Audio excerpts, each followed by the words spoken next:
We were coming back from the cemetery after burying my husband when my daughter stopped the car in the middle of the road. I was still dressed in black, my hands trembling, when she looked at me through the rearview mirror and said the words, "I'll never forget. Get out and don't ever look for me again." The last time I saw my daughter Sarah was at her father's funeral, and even then, she couldn't look me in the eye. I remember standing there in that black dress I'd worn to too many funerals, watching the casket being lowered into the ground and feeling her absence more than Richard's presence. She stood 3 feet away from me, close enough that I could smell her perfume, the same vanilla scent she'd worn since college, but she might as well have been on another planet. When I reached for her hand during the final prayer, she stepped away, just stepped away like I was a stranger trying to touch her purse on a subway. That was 6 months ago. Today, I'm sitting in this tiny coastal rental, listening to the waves crash against the rocks below my window, and I haven't heard her voice since. The moving truck came and went yesterday. All my belongings from 30 years of marriage fit into a 12-foot truck. Isn't that something? 3 decades reduced to boxes labeled kitchen, bedroom, miscellaneous. The movers were polite, but confused. They kept asking if there was more stuff coming, if maybe there was storage unit somewhere they needed to visit. I just shook my head and signed their paperwork with hands that wouldn't stop trembling. Sarah didn't come to help. Sarah didn't call. Sarah didn't even acknowledge that her 60-year-old mother was packing up the only home she'd known since Sarah was 8 years old. I keep telling myself there's a reasonable explanation. Maybe she's busy with work. Maybe she's dealing with her own grief. Maybe she needs time to process her father's death. But deep down, in that place where mothers keep their worst fears, I know it's more than that. You don't just abandon someone unless something is fundamentally broken, and I can't figure out what I did wrong. The cottage I'm renting belongs to Mrs. Henderson, an 80-year-old widow who lost her husband last spring. She lives in the main house up the hill, and when I first came to look at this place, she made me tea and asked gentle questions about why I needed somewhere to start over. I didn't tell her everything. How could I explain that your own child can look at you like you're nothing? How do you admit that the person you love most in the world has decided you don't deserve even basic human kindness? Fresh starts are hard, Mrs. Henderson had said, stirring honey into my tea. But sometimes they're the only thing that saves us. I thought she was being dramatic then. Now I'm starting to understand what she meant. The first week here was the worst. I'd wake up at 5 in the morning, the way I always had when Richard needed his medication, and for just a moment, I'd forget. I'd think about getting his coffee ready, making sure his pills were sorted correctly, checking if he needed help getting dressed. Then reality would slam into me like a cold wave, and I'd remember that Richard was gone, and Sarah had made it clear she wanted nothing to do with taking care of anyone. The silence in this cottage is different from the silence in our old house. There, the silence was filled with memories. Richard reading his newspaper at the breakfast table. Sarah practicing piano in the living room when she was 12. The sound of her laughter when she'd bring friends over during high school. Here, the silence just echoes. It bounces off the walls and comes back to remind me that I'm alone in a way I've never been alone before. But the worst part isn't the loneliness. The worst part is the questions. People in small coastal towns talk. They're kind about it mostly, but they talk. When I go to Miller's Grocery for my weekly shopping, I can feel the conversations stopping when I walk down the aisles. When I sit on the bench outside the post office to read my mail, I notice the glances, the whispered exchanges. Everyone knows Mrs. Henderson's new tenant is the woman whose daughter abandoned her right after her husband died. "How are you settling in, dear?" Mrs. Peterson from the deli counter asked me yesterday, and her voice had that careful tone people use when they're fishing for information, but trying to sound casual. "Just fine. Thank you," I replied, but she kept looking at me like she was waiting for more. It must be so hard, being on your own after so many years of marriage. Do you have family nearby? That's the question that cuts deepest. Do you have family nearby? Because in places like this, family is everything. Multi-generational houses are common. Grandparents helping raise grandchildren while parents work. Adult children checking on aging parents every day. The idea that someone could be completely cut off from their family is almost incomprehensible here. My daughter lives about 3 hours away, I told her, which is technically true. Sarah does live 3 hours away. I just didn't mention that she's living 3 hours away on purpose. Mrs. Peterson nodded sympathetically, but I could see the questions in her eyes. Why didn't your daughter move you closer to her? Why isn't she here helping you adjust? What kind of daughter leaves her mother to figure out life alone at 60? I've been asking myself the same questions for 6 months. The thing is, I thought we were close. I really did. After Richard got sick 3 years ago, Sarah started calling more often. She'd check in about his medication, ask about his doctor. Appointments? Make sure I was taking care of myself too. When he had to be hospitalized last Christmas, she took a week off work to help me navigate the insurance paperwork and make decisions about his care. She held my hand in the hospital waiting room and told me we'd get through whatever came next together. I love you, Mom, she'd said that night when we were both exhausted from spending 14 hours in uncomfortable plastic chairs. I know this is scary, but you're not alone. I believed her. Why wouldn't I? She was my daughter, my only child, the person I devoted my entire adult life to raising and loving and supporting through everything. When she got divorced 5 years ago, I was the one who helped her pack her apartment and start over. When she couldn't make rent that first year on her own, Richard and I quietly paid her security deposit and first month's rent without making her feel like charity. When she decided to go back to school to get her master's degree, we celebrated every milestone like it was our own achievement. I thought that's what families did. You show up for each other. You help each other through the hard times. You don't just disappear when things get complicated. But maybe I was wrong about everything. The first sign that something was changing came about 2 months before Richard died. Sarah's phone calls became shorter, more perfunctory. Instead of our usual 20-minute conversations about her work and my day, and what we were both reading or watching on television, she'd call just to check if Richard was okay and then find reasons to get off the phone quickly. I have to go, Mom. I have a conference call in 5 minutes. Sorry, I can't talk long tonight. I'm meeting someone for dinner. Let me call you back tomorrow. I'm in the middle of something. Tomorrow never came, or if it did, the call would be just as brief. I told myself she was busy. Sarah has always been ambitious, driven, focused on building her career in marketing for a tech company I don't really understand. She travels for work, puts in long hours, has responsibilities that don't leave much time for extended phone calls with her mother. I tried to be understanding, tried not to need too much from her when I could see she was stressed and overworked. But then Richard's condition worsened rapidly, and I needed help in ways I'd never needed help before. He started having what the doctors called episodes, moments of confusion where he'd forget where he was or who I was, or why he couldn't remember things that had happened 5 minutes earlier. He'd wake up in the middle of the night and try to leave the house, convinced he was late for a job he'd retired from 15 years ago. He'd get angry when I tried to redirect him, frustrated by his own confusion in ways that broke my heart. Called Sarah when it got bad, really bad. The night he fell trying to get dressed by himself and I couldn't lift him back to his feet. The morning I found him sitting in the kitchen at 4 a.m., crying because he couldn't remember how to make coffee. The afternoon he looked at me with complete bewilderment and asked who I was and why I was in his house. I think you need to come, I told her after that last incident. I think I need help. What kind of help, Mom? I don't know, any kind.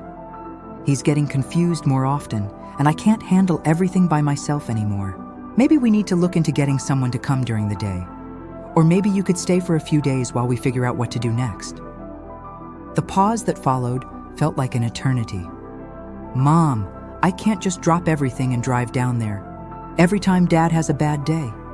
You need to call his doctor and see about adjusting his medication or getting professional help. That's what professionals are for. Professionals. Like Richard was a problem to be solved rather than her father who needed his family. I'm not asking you to drop everything.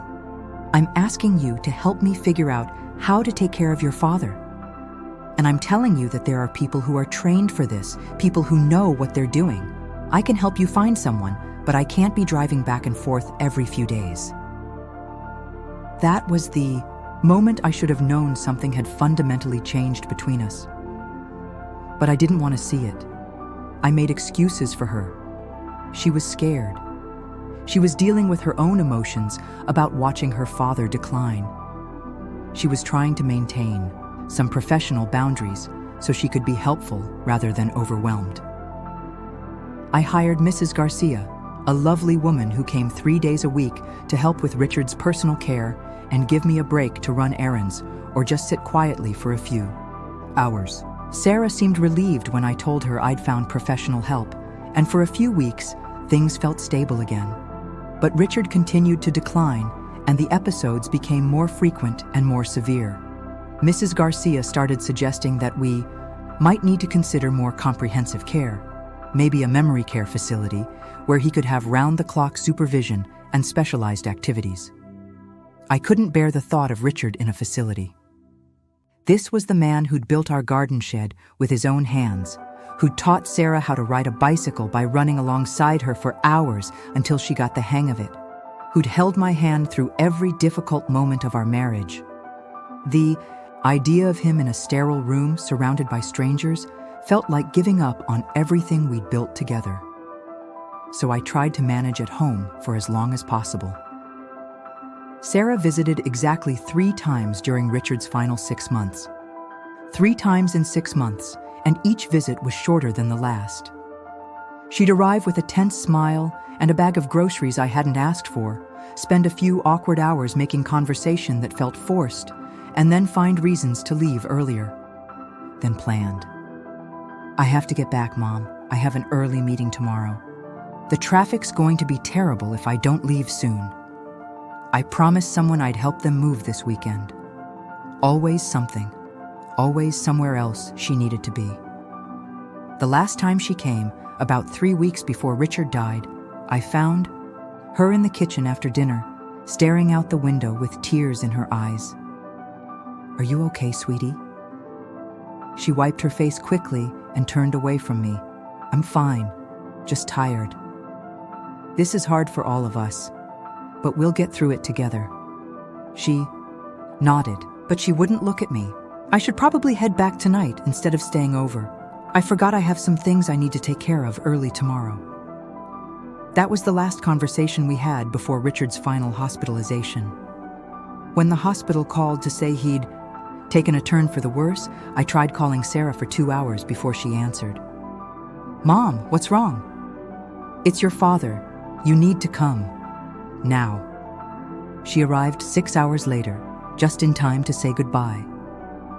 We stood on opposite sides of his hospital bed, watching him take his final breaths, and I reached across his body to hold her hand. She let me, but her fingers felt cold and distant. In mine, like she was already somewhere else. At the funeral, people kept asking me how I was doing, if I needed anything, if there was anything they could do to help. Sarah stood next to me during the receiving line, shaking hands and accepting condolences, but she answered for me when people asked if I'd be okay. "She'll be fine. She's very strong. She has a good support system. She's planning to downsize and start fresh." I wasn't planning anything. I was barely managing to breathe through each moment without Richard. But Sarah seemed to have my entire future mapped out already, and none of those plans included her being part of it. The week after the funeral, she helped me start sorting through Richard's belongings, but her help felt mechanical, efficient, emotionally distant. She made piles for donation, for keeping, for selling, but she barely consulted me about any of the decisions. "Mom, you can't keep all of this stuff. If you're going to move somewhere smaller, I haven't decided what I'm keeping yet. Well, you need to decide. Storage units are expensive, and there's no point in paying to store things you'll never use. She was right, practically speaking. But every item she tossed into the donation pile felt like another piece of my history being erased. Richard's favorite coffee mug, the books he'd been reading, his collection of vintage fishing lures that had belonged to his father. Maybe I could take these, I said, reaching for the fishing lures. Mom, when was the last time you went fishing? That's not the point. They belonged to your grandfather. And now Grandpa and Dad are both gone, and you don't fish. Someone else might actually use them. Someone else. Everything that mattered to me was being redistributed to someone else. The final blow came when she told me about the cottage rental she'd found. It's perfect for you, Mom. Small, manageable, right on the water. You always said you wanted to live by the ocean. I had said that years ago, in passing conversation about retirement dreams. That felt hypothetical then. But this wasn't the retirement I'd imagined. This was exile. What about staying close to home, close to our friends and the life I've built here? Mom, you need a fresh start, and honestly, it might be good for you to get some distance from all the memories. Distance from the memories. Distance from everything I'd ever known. Distance from her. That's when I realized the truth I'd been avoiding for months. Sarah wasn't helping me start over. She was helping me disappear. And now here I am, 6 months later, sitting in this cottage by the ocean, trying to figure out how everything went so wrong. Trying to understand how the little girl who used to crawl into my bed during thunderstorms became the woman who can't even return my phone calls. Trying to make sense of a loneliness so profound it feels like drowning. The waves outside my window are getting rougher as the afternoon wind picks up, and I can hear Mrs. Henderson's wind chimes jangling on her back porch. Soon, it'll be time to think about dinner, about finding something to watch on television, about the long evening stretching ahead with nothing but my own thoughts for company. But first, I need to do something I've been putting off for weeks. I need to call Sarah and find out why she abandoned me. I dial Sarah's number 17 times before I finally let it ring. My hands are shaking so badly I can barely hold the phone, and when her voicemail picks up after the 4th ring, I almost hang up again. But something inside me snaps. Maybe it's the way the cottage feels smaller every day, or the way Mrs. Henderson looked at me this morning when I was sitting on the porch at 6 a.m. still in my pajamas, staring at nothing. Maybe it's the way the grocery store cashier asked if I had anyone to help me carry my bags, and the pity in her voice made me want to crawl into a hole and disappear forever. Hi, you've reached Sarah. Leave a message and I'll get back to you. The beep feels like a gunshot in the silence of my living room. Sarah, it's Mom. It's been 6 months since your father's funeral, and I haven't heard from you once. Not once. I don't understand what I did wrong, and I need you to explain it to me because I can't keep living like this. I can't keep pretending everything is fine when my own daughter has decided I don't exist. So please call me back. We need to talk. I hang up and immediately regret every word. I sound desperate, pathetic, like exactly the kind of needy mother who drives her children away with emotional manipulation and guilt trips. But I am desperate, and I am pathetic. And if that's what it takes to get my daughter to acknowledge my existence, then so be it. 3 days pass with no response. 3 days of jumping every time the phone rings, only to discover it's a telemarketer or Mrs. Henderson, checking to see if I need anything from town. 3 days of rehearsing conversations that will never happen and imagining explanations that probably don't exist. On the 4th day, I make a decision that changes everything. I'm going to drive to Sarah's apartment and force her to look me in the eye while she tells me why she abandoned me. If she wants me out of her life, she's going to have to say it to my face instead of hiding behind silence and distance and the kind of cruelty that only comes from people who know exactly how to hurt you most.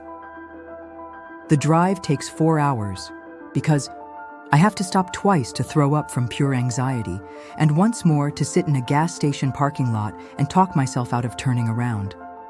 By the time I reach Sarah's neighborhood, it's almost dark, and I realize I have no plan beyond showing up and demanding answers.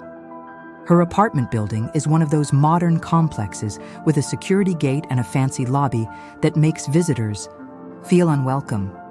I press her buzzer and wait, my heart hammering so hard I can hear it in my ears. Nothing. I press it again, longer this time, and finally hear the crackle of the intercom system. Hello? It's her voice, but cautious, wary, like she's expecting trouble. Sarah, it's Mom. I need to talk to you. The silence stretches so long, I start to wonder if the system has disconnected. Mom? What are you doing here? I'm here because you won't return my calls. I'm here because I need to understand what happened to us. Another long pause, and then the buzzer sounds to unlock the door.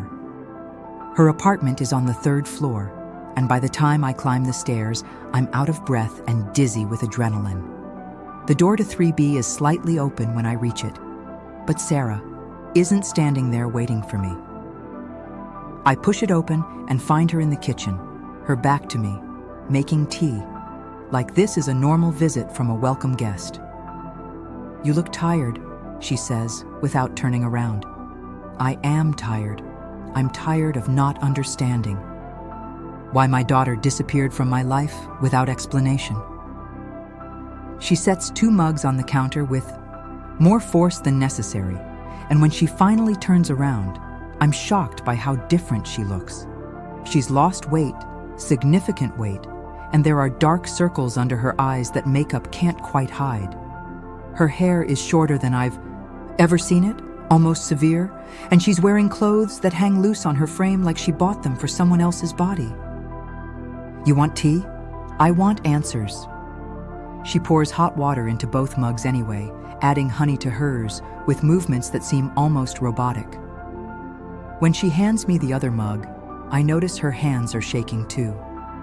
Why are you here, Mom? Because I don't understand what I did wrong. Because I've been living in a cottage by the ocean for 6 months, trying to figure out why my only child decided I wasn't worth a phone call or a visit or even basic human decency. She flinches like I've slapped her, but she doesn't deny it. You didn't do anything wrong. Then why haven't you called? Why didn't you help me pack up the house? Why did you arrange for me to move 3 hours away from everything I've ever known and then disappear like I never existed? Sarah sits down at her small kitchen table and wraps her hands around her mug like she's trying to warm herself from the inside out. When she looks at me, her eyes are filled with something I can't identify. Guilt, maybe, or fear. Because it was better for both of us. Better for both of us? How is abandoning your mother better for anyone? Because you needed to start over, and I needed space to figure out my own life without constantly worrying about taking care of everyone else. The words hit me like a physical blow, taking care of everyone else. Like I'm a burden she's been carrying instead of the mother who sacrificed everything to raise her and support her and love her unconditionally for 32 years. I never asked you to take care of me. You didn't have to ask. After Dad got sick, it became clear that you were going to need more and more help, and I couldn't be responsible for that on top of everything else I'm dealing with. What else are you dealing with, Sarah? What's so important in your life that you can't spare time for your mother? She looks away, staring out the window at the parking lot below, and I can see tears starting to form in her eyes. I'm getting married. The words hang in the air between us like a confession. I set my mug down so hard that tea splashes across the table. You're what? I'm getting married in 3 months, and I needed time to plan and prepare and figure out what my life is going to look like without constantly worrying about you. Without constantly worrying about me. I'm your mother, Sarah. Of course you worry about me sometimes. That's what families do. No, Mom. That's what I've been doing for years, worrying about you and Dad, managing your problems, making sure you were okay, dropping everything whenever you needed help, and I couldn't keep doing it. I stare at her across the small table, trying to process what she's telling me. In her version of our relationship, I'm not a loving mother who supported her through everything. I'm a needy, demanding burden who required constant management. Who are you marrying? She hesitates for so long, I start to wonder if she's going to answer at all. His name is David. We've been together for about a year. A year? You've been in a serious relationship for a year and never mentioned him? I mentioned him. I told you I was seeing someone. She did mention someone, briefly in passing, the way you might mention trying a new restaurant or watching a movie. Not the way you talk about someone you're planning to marry. You said you were casually dating someone. You never said it was serious. Because I knew you'd want to meet him and get involved and start planning things, and I needed to figure out our relationship without outside pressure. Outside pressure. That's what I am to her now. Outside pressure. So you decided the best way to handle that was to cut me out of your life entirely. I decided the best way to handle it was to give us both some space while I figured out what I wanted my future to look like. And apparently your future doesn't include your mother. Sarah starts crying then, not the gentle tears of sadness, but the harsh, angry sobs of someone who's been holding too much inside for too long. It's not that simple, Mom. Then explain it to me. Make me understand why getting married means abandoning the woman who raised you. She wipes her face with the back of her hand and looks at me with an expression I've never seen before. It's not anger or guilt or even sadness. It's something closer to resignation, like she's about to tell me something that will hurt us both but can't be avoided any longer. David doesn't think it's healthy for me to be so involved in your life. The words feel like ice water in my veins. What does that mean? It means he thinks I've been enabling you instead of helping you become independent. It means he thinks you rely on me too much, and that's not good for either of us. He thinks I rely on you too much? Sarah, I asked for your help exactly twice in the last 5 years. When your father got sick and when he was dying. It's not just about asking for help directly. It's about the emotional dependency. The way you call me every few days just to talk. The way you want to be involved in all my decisions. The way you get upset when I can't visit or when I have other plans. I feel like she's describing a completely different person. A clingy, manipulative mother who smothers her adult daughter with inappropriate needs and demands. And maybe that's who I am. Maybe I've been so focused on maintaining our relationship that I couldn't see how suffocating it felt from her perspective. So, David suggested you cut me out of your life? David suggested I establish some healthy boundaries. Healthy boundaries like not returning my phone calls? Healthy boundaries like taking some time to figure out what kind of relationship we want to have as adults instead of just continuing the same patterns we've always had. I want to argue with her. I want to tell her that David sounds like a manipulative bastard who's isolating her from her family, which is textbook abuser behavior. I want to point out that she's describing basic motherly love and concern as if it's some kind of pathology. But looking at her across this table, seeing how thin she is, how exhausted she looks, how she's defending someone who convinced her to abandon her mother, I realize there's something much bigger happening here than I understood.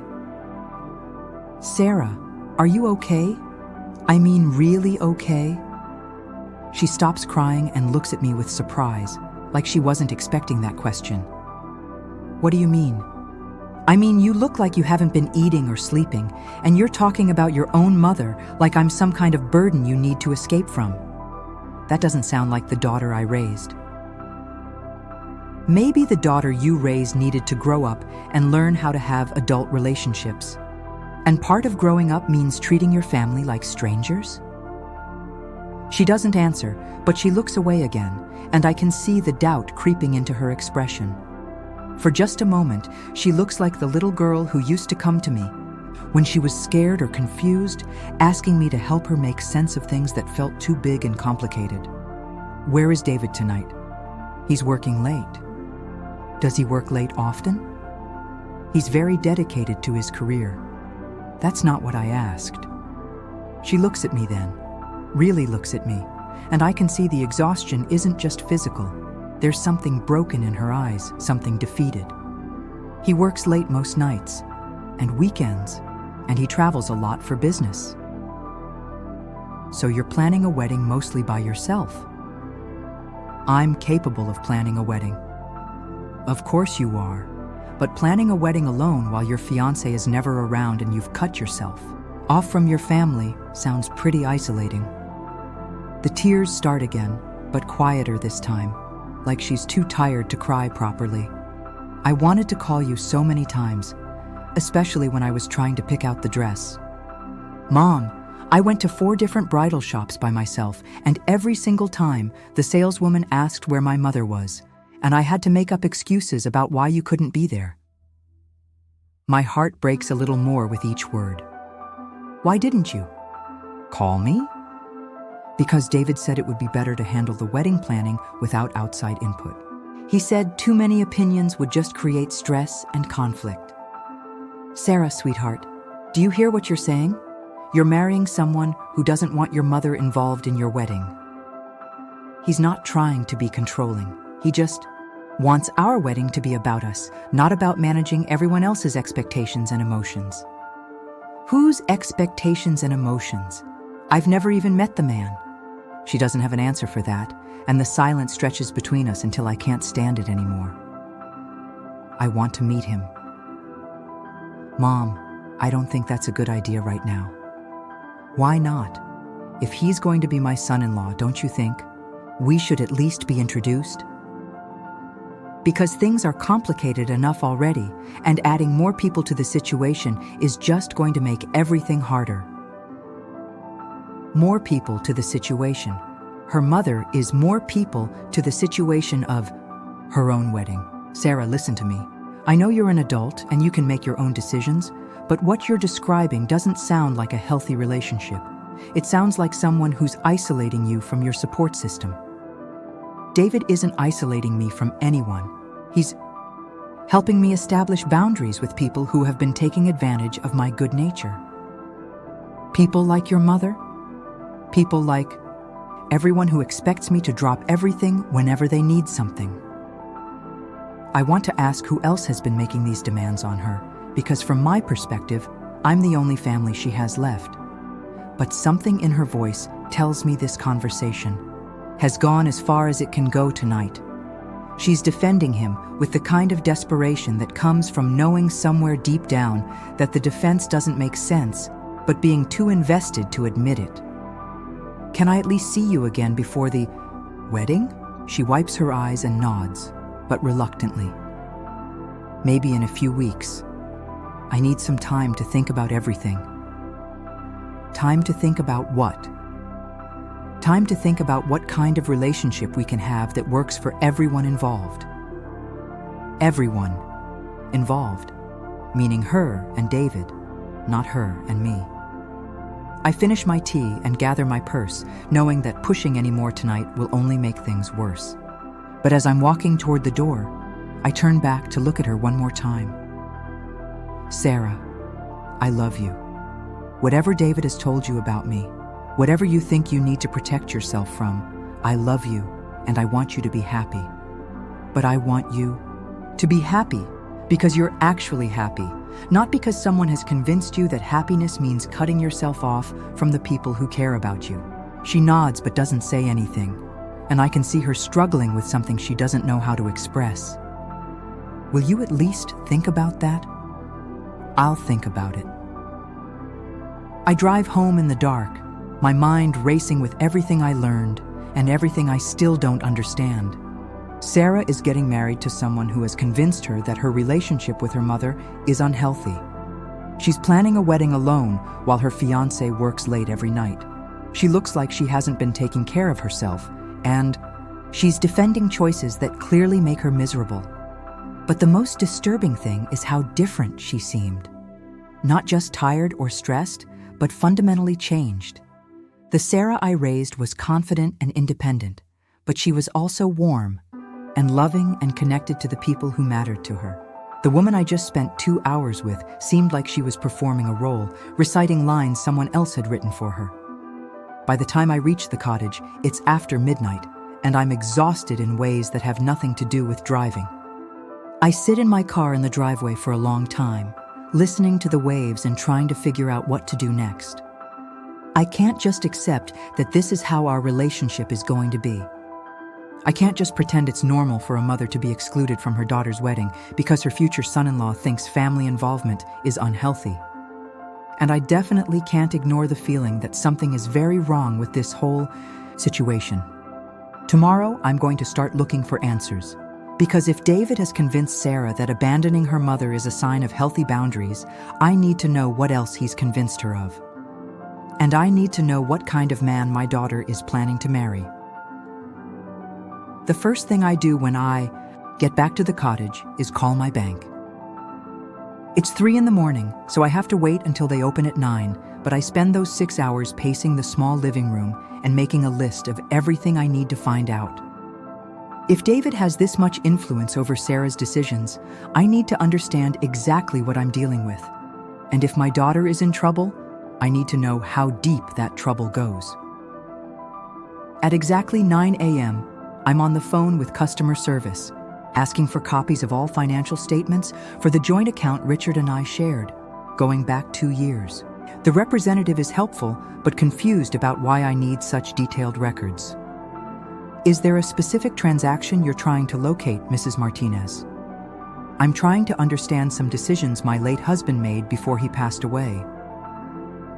That's not entirely true, but it's not entirely false either. Richard did make decisions I didn't understand, and now I'm wondering if those decisions were connected to Sarah's sudden change in behavior. The statements arrive by email within an hour, and what I find makes my stomach drop to the floor.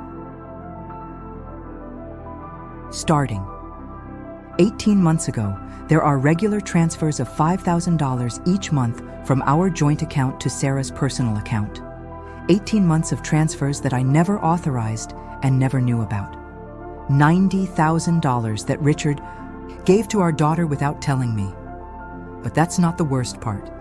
The worst part is that the transfers continued for 2 months after Richard died, which means Sarah had access to our account and continued taking money even while she was refusing to return my phone calls.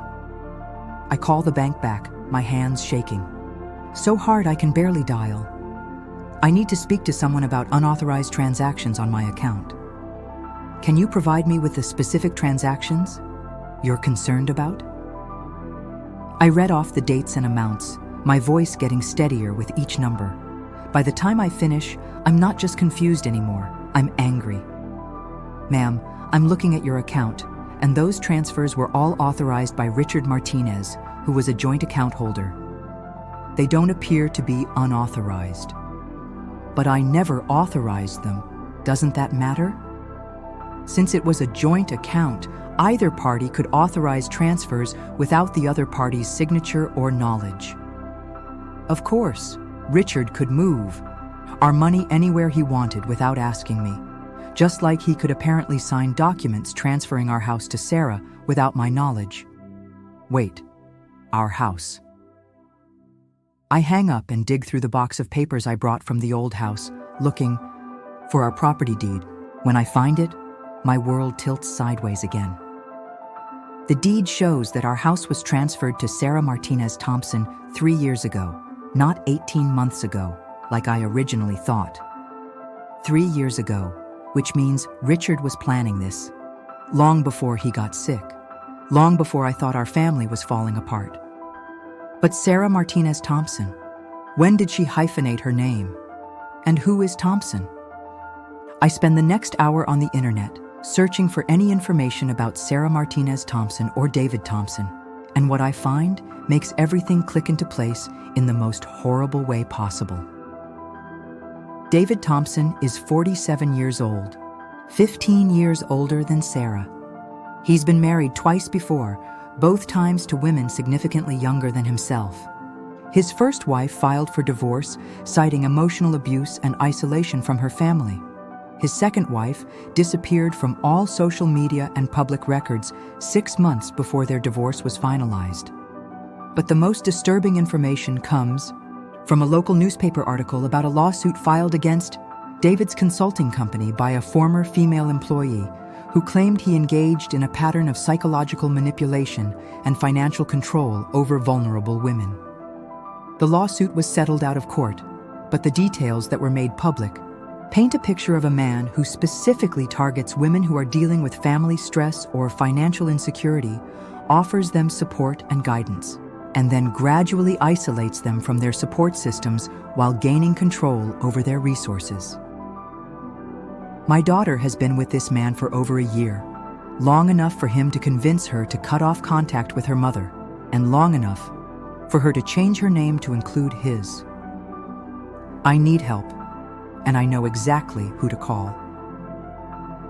Mrs. Henderson mentioned that her late husband had been friends with a retired detective who now works as a private investigator, helping families with missing persons cases and domestic situations. She gave me his number weeks ago, thinking it might be useful if I ever needed help with anything practical. But I never imagined I'd need someone to investigate my own daughter's life. Frank Morrison meets me at the coffee shop in town 2 hours later. He's exactly what you'd expect from a retired small-town detective, probably 65, with gray hair and kind eyes, wearing a flannel shirt and jeans that have seen better days. But when he starts asking questions, I can tell he's still sharp as a razor. Tell me about your daughter's behavior before she met this David character. She was always independent, but she was also close to our family. She called regularly, visited when she could, helped out when Richard got sick. She was stressed about her career and her divorce, but she wasn't isolated or secretive. And when did you first notice changes? About 18 months ago, her phone calls got shorter and less frequent. She seemed distracted, always busy with something, but I thought it was just work stress. Frank takes notes in a small notebook, the old-fashioned kind that cops in movies always carry. Did your husband ever express concerns about Sarah's relationship or her behavior? Not to me, but I found out yesterday that he was sending her money every month without telling me. $5,000 a month for 18 months. Frank looks up from his notebook, and I can see something shift in his expression. That's a significant amount of money. Did he ever explain why?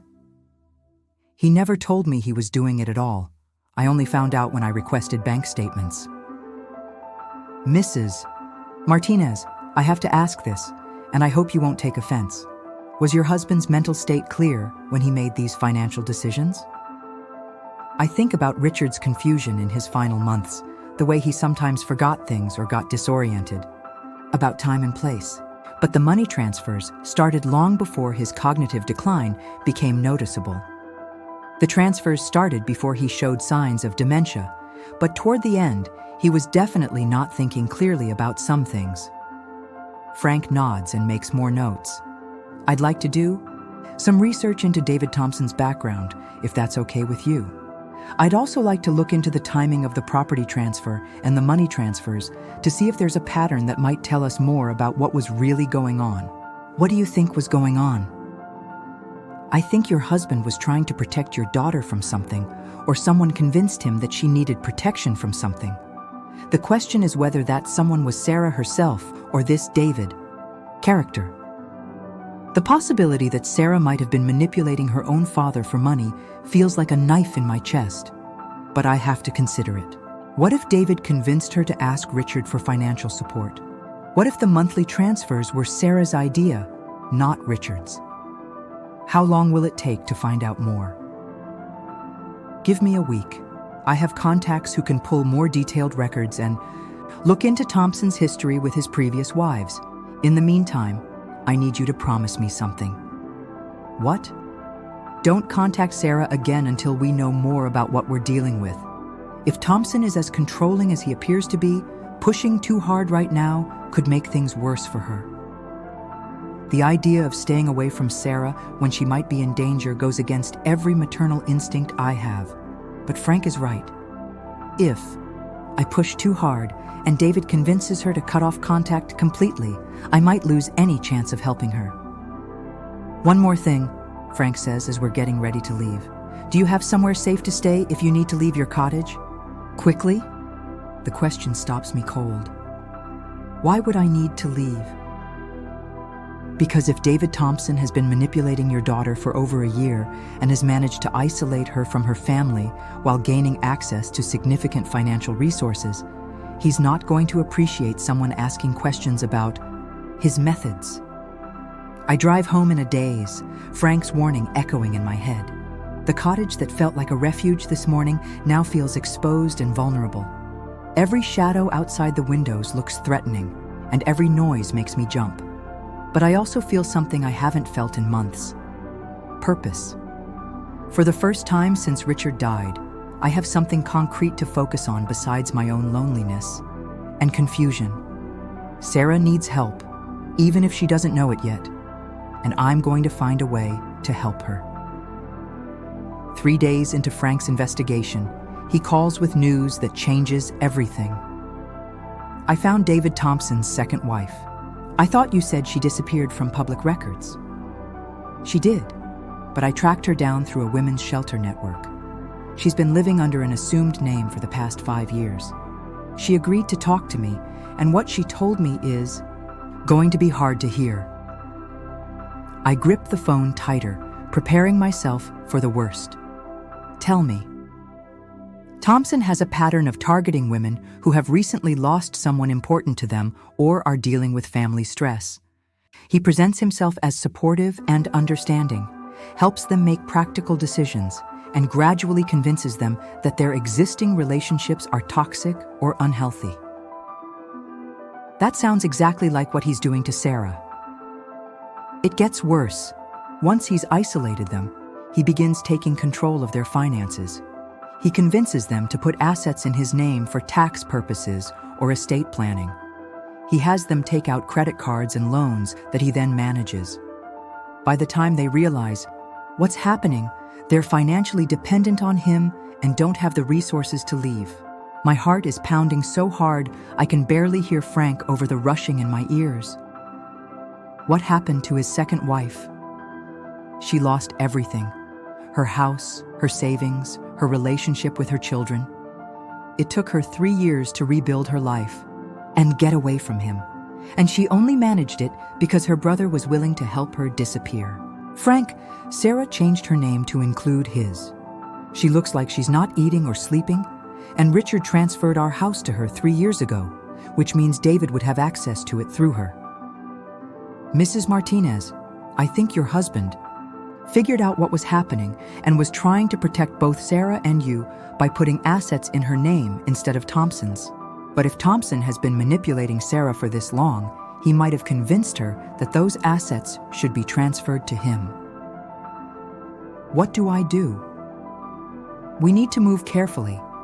I've been in touch with a domestic abuse specialist who works with cases involving financial manipulation.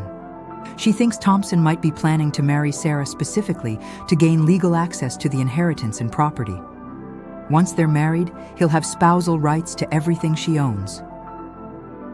The inheritance, the house, the $90,000. Richard sent her. If David marries Sarah, he'll have access to everything my family worked for over 40 years. How do we stop him? We gather evidence of his pattern of behavior and present it to Sarah in a way that doesn't make her feel attacked or manipulated herself. But Mrs. Martinez, you need to understand that this might not work. Women in these situations often defend their abusers even when presented with clear evidence of manipulation. She's my daughter, Frank. I have to try. I know you do, and we will. But first, there's something else you need to know. What? Thompson has been asking questions about you around town. He was at Miller's Grocery yesterday, talking to Mrs. Peterson about your living situation and your relationship with Sarah. He told her he was concerned about your mental health and wondering if anyone had noticed signs of confusion or memory problems. The blood in my veins turns to ice water. He's been here? In my town? He's been gathering information about you, probably to support some narrative he's building about why Sarah needed to distance herself from her mother. What kind of narrative? The kind that would make it seem reasonable for a daughter to take control of her mother's finances and living situation for her own good. I sink into my kitchen chair, the full scope of what's happening finally becoming clear. David hasn't just been manipulating Sarah. He's been building a case for why Sarah should have control over my life too. The house that was transferred to Sarah 3 years ago. The money Richard sent her every month. The way she arranged for me to move to this isolated cottage. The way she described me as needy and emotionally dependent. David has been planning this for years, and Sarah has been helping him, either willingly or unknowingly. Mrs. Martinez, are you still there? I'm here. Frank, I need you to find out everything you can about the legal documents Richard signed. I need to know exactly what assets Sarah has control over and what rights I still have. I'm already working on that. But in the meantime, you need to be very careful. Don't discuss any of this over the phone, and don't leave any documents or records where someone could find them if they got into your cottage. You think he might break in? I think he might do whatever is necessary to protect what he sees as his investment in Sarah, and you're the biggest threat to that investment. After Frank hangs up, I sit in my kitchen staring out at the ocean, trying to process everything I've learned. My daughter isn't just planning to marry a manipulative man. She's been manipulated into abandoning her mother and potentially stealing her inheritance, and now that man is in my town, gathering information to use against me. For the first time since this nightmare started, I'm not just heartbroken. I'm terrified. Because if David Thompson is willing to destroy Sarah's relationship with her mother to get access to her money, what will he do to the mother who's trying to expose him? The sun is setting over the water, painting the sky in shades of red and orange that should be beautiful, but instead look ominous. Tomorrow, I'll have to figure out how to save my daughter from a predator who has been planning this for years. But tonight, I'm going to lock my doors and pray that I haven't already waited too long to act.